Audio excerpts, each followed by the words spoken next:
Assalamualaikum warahmatullahi wabarakatuh. Waalaikumsalam warahmatullahi wabarakatuh. Kembali lagi di acara Ngopi, Ngobrol Inspirasi bersama Kemenang Kabupaten Grobogan.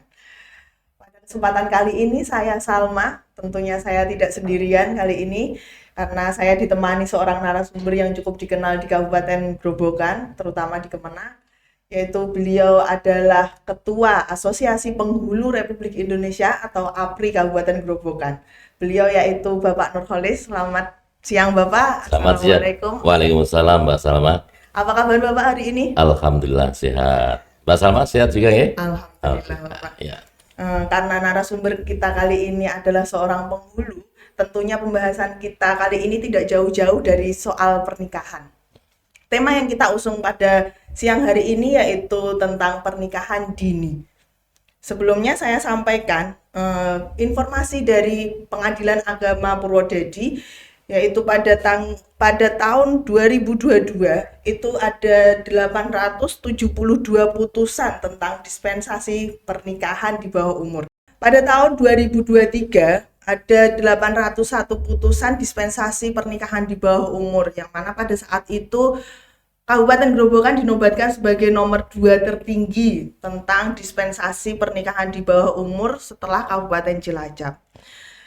Per tanggal 31 Juli 2024 itu sudah ada 425 putusan yang dikabulkan oleh Pengadilan Agama Purwodadi. Dan itu dibilang cukup tinggi pada saat ini.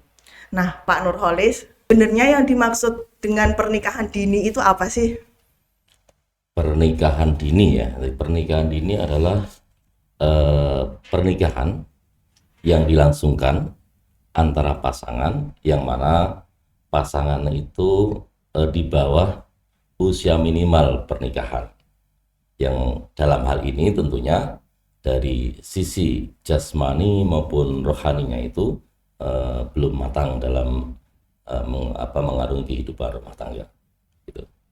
Nah, terkait dengan batasan minimal usia di mana seorang boleh nikah kalau sesuai dengan Undang-Undang Perkawinan Nomor 1 Tahun 74 itu sesuai dengan pasal 7 ayat 1 misalnya kalau kita buka minimal untuk laki-laki itu adalah usia 19 tahun.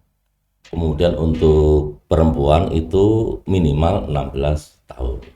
Tapi kemudian undang-undang itu direvisi dengan Undang-Undang Nomor 16 tahun 2019. Pasal dan ayatnya juga sama, tapi cuma dinaikkan bahwa batas minimal usia pernikahan untuk laki-laki dan perempuan itu sama, yaitu minimal berusia 19 tahun. Itu. Dari semua yang disampaikan tadi kan secara teoritis ya Pak ya. Betul. Kalau secara kenyataannya faktor-faktor yang mempengaruhi pernikahan dini atau pernikahan di bawah umur itu tadi di Kabupaten Grobogan itu apa saja Pak? Tentunya pernikahan dini tidak serta-merta karena pengen nikah gitu aja ya. Mesti ada beberapa faktor yang memengaruhi pasangan suami istri itu menikah di batas usia yang sudah ditentukan oleh undang-undang. Yang saat ini yang kita berlakukan adalah Undang-Undang Nomor 16 tahun 2011, yaitu minimal usia 19 tahun. Faktor yang pertama itu biasanya kondisi ekonomi. Maksudnya apa? Kondisi ekonomi dari orang tua si pengantin itu. Boleh kata dalam satu keluarga, pekerjaan orang tua tidak tetap, penghasilan juga tidak tetap, tapi punya anak banyak, kadang anak 5, kadang ketika anaknya itu sudah mulai dipingit atau dipinang oleh seorang laki-laki katakanlah, itu kadang-kadang suatu kebanggaan karena merasa beban orang tua itu akan terkurangi karena anaknya mau nikah. Itu Beban finansial iya, ya. karena finansial. Karena nanti kalau sudah nikah kan tanggungan orang lain, tanggungan suaminya, bukan tanggungan orang tua. Itu di sisi ekonomi. Kemudian yang kedua adalah karena faktor pendidikan. Jelas, ketika seorang calon pengantin itu atau warga yang tanda petik pendidikannya itu di bawah pendidikan dasar 12 tahun dengan katanya lulus SLTA ya, itu biasanya kan ketika lulus SD atau lulus SMP atau MI MTS biasanya kan nggak ada kegiatan lain. Nah, akhirnya kan mau tidak mau kan akhirnya kan wis tak nikah nawe lah daripada nganggur di rumah lah. Itu salah satu faktor yang pernikahan dini itu dilakukan. Tetapi ketika eh, anak atau dari keluarga tersebut itu menyekolahkan anaknya sampai ke SMA minimal, itu tentunya akan mencapai usia batas yang sudah ditentukan, itu 19 tahun. Itu faktor yang kedua dari kenapa terjadi pernikahan dini. Kemudian yang ketiga adalah faktor internal atau mindset orang tua. Kadang-kadang saat sekarang itu orang tua berpikir ketika anak daripada sudah runtang-runtung sama laki-laki yang laki-laki sudah runtang-runtung sama perempuan, sering datang ke rumah, akhirnya timbul kekhawatiran dari orang tua. Kekhawatiran itu akhirnya apa? Terus saya dinikahkan wae lah, dinikahkan. Akhirnya terjadi pernikahan dini. Faktornya dari mindset orang tua, karena takut, bisa juga takut nanti berbuat perbuatan yang dilarang, buat zina dan sebagainya. Itu yang ketiga. Kemudian ada faktor lagi yang keempat adalah faktor pengaruh internet atau media massa. Sekarang ini kita bisa mengakses informasi apapun dari internet tanpa adanya pengawasan dari orang tua, termasuk anak-anak, sehingga bisa mengakses apapun. Bahkan kadang-kadang kita kalau buka YouTube atau apa tentang agama, tentang masalah kemudian pengajian atau kajian tuh kadang-kadang muncul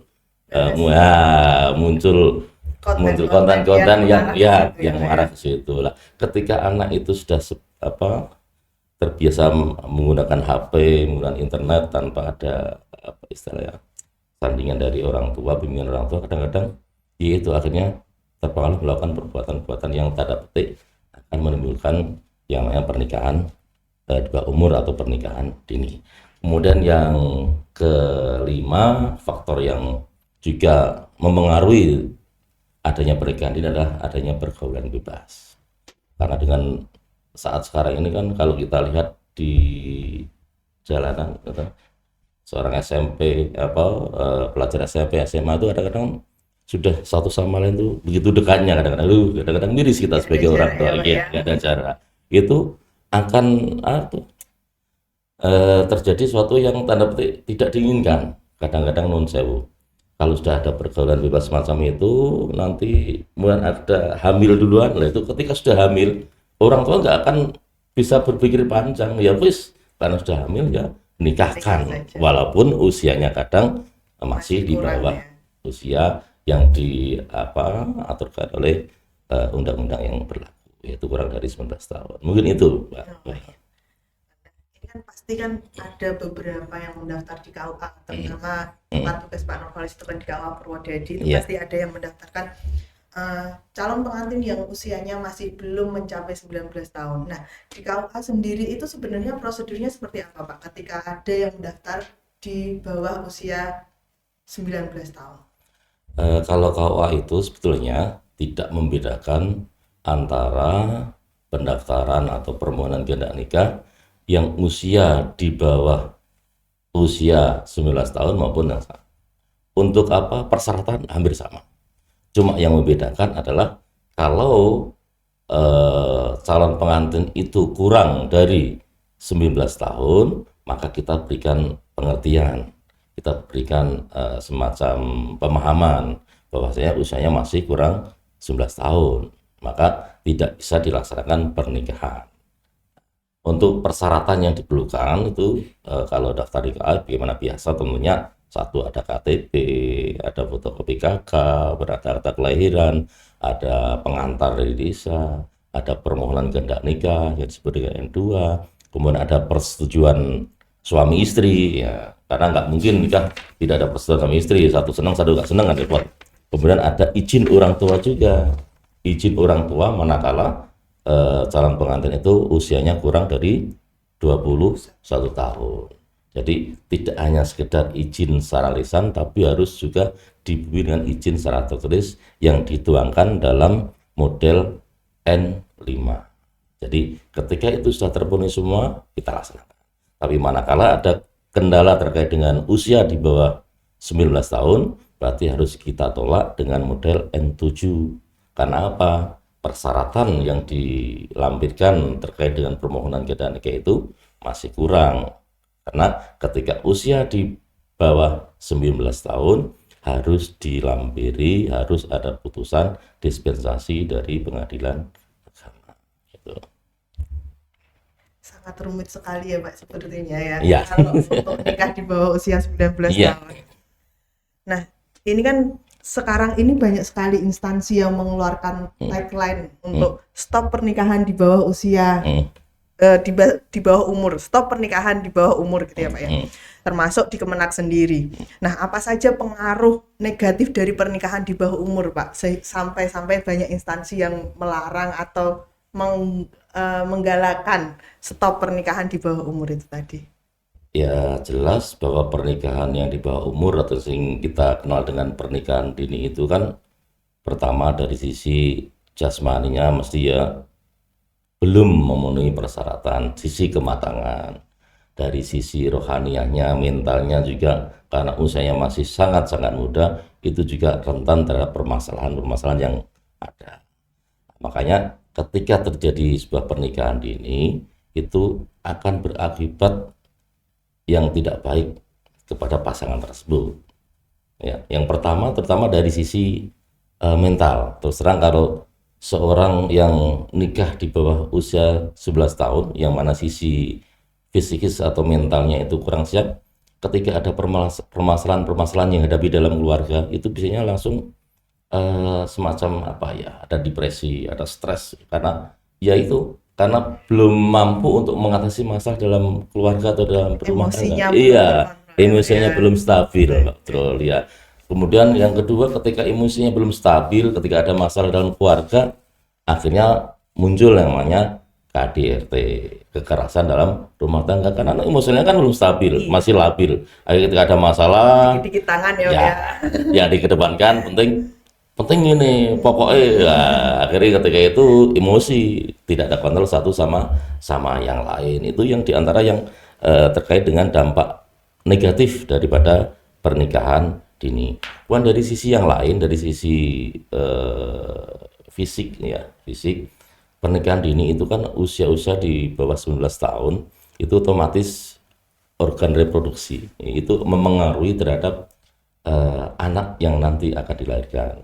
Bisa jadi anak bisa stunting karena sisi fisiknya belum mendukung, dan sisi bagaimana dia memberikan apa semacam didikan pada anaknya sehingga tidak akhirnya juga kan sebetulnya masa-masa untuk berkumpul dengan teman-temannya, tapi satu sisi karena sudah nikah harus ngurus anak, harus masak, dan harus kegiatan yang lain, akhirnya timbul yang mana anak bisa terlantar sehingga terjadi stunting pada anak.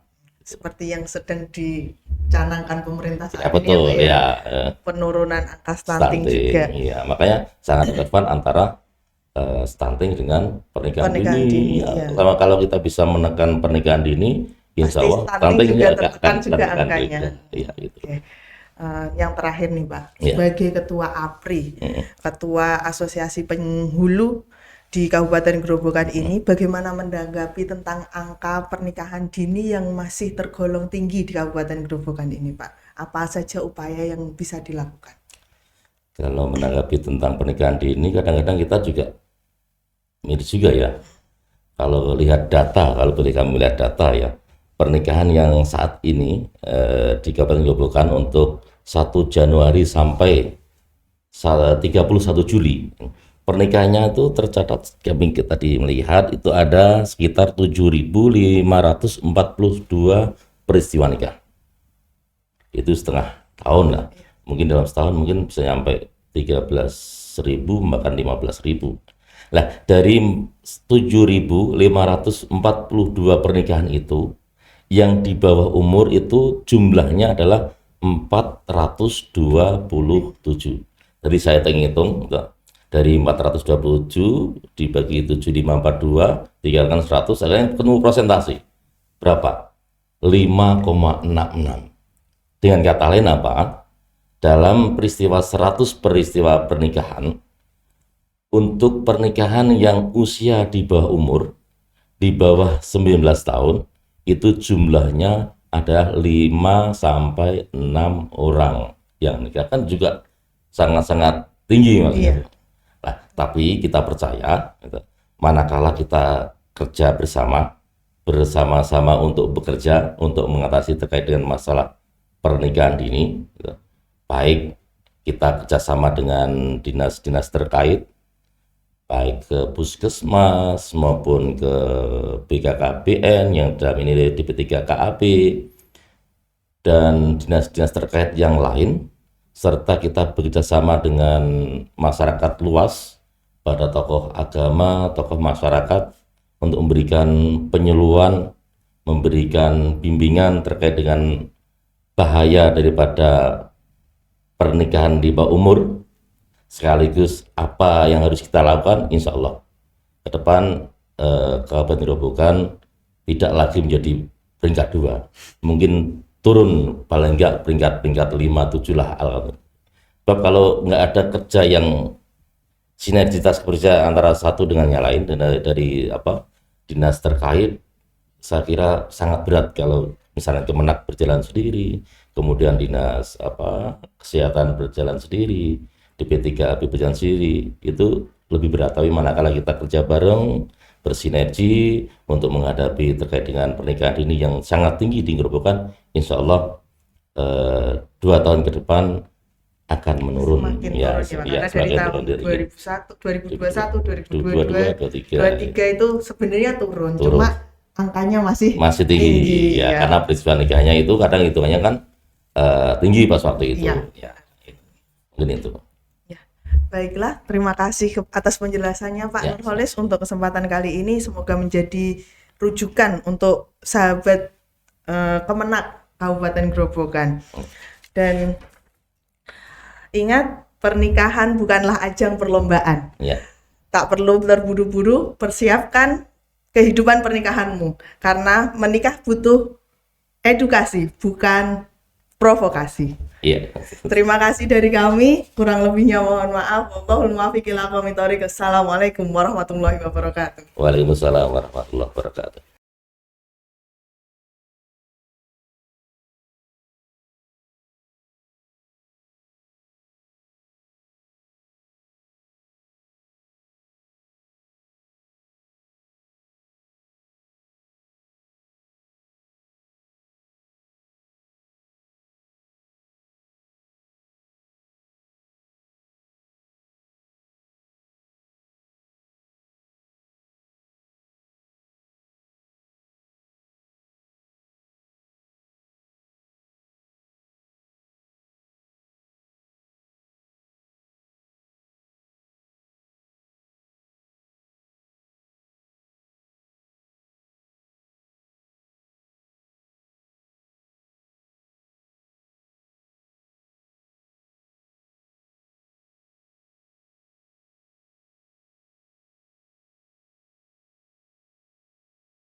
Waalaikumsalam warahmatullahi wabarakatuh.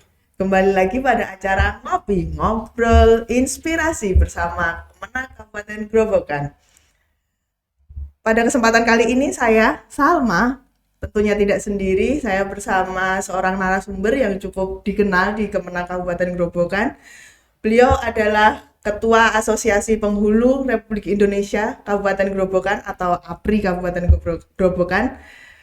Beliau yaitu Bapak Haji Nurholis. Assalamualaikum Bapak. Waalaikumsalam Mbak Salma.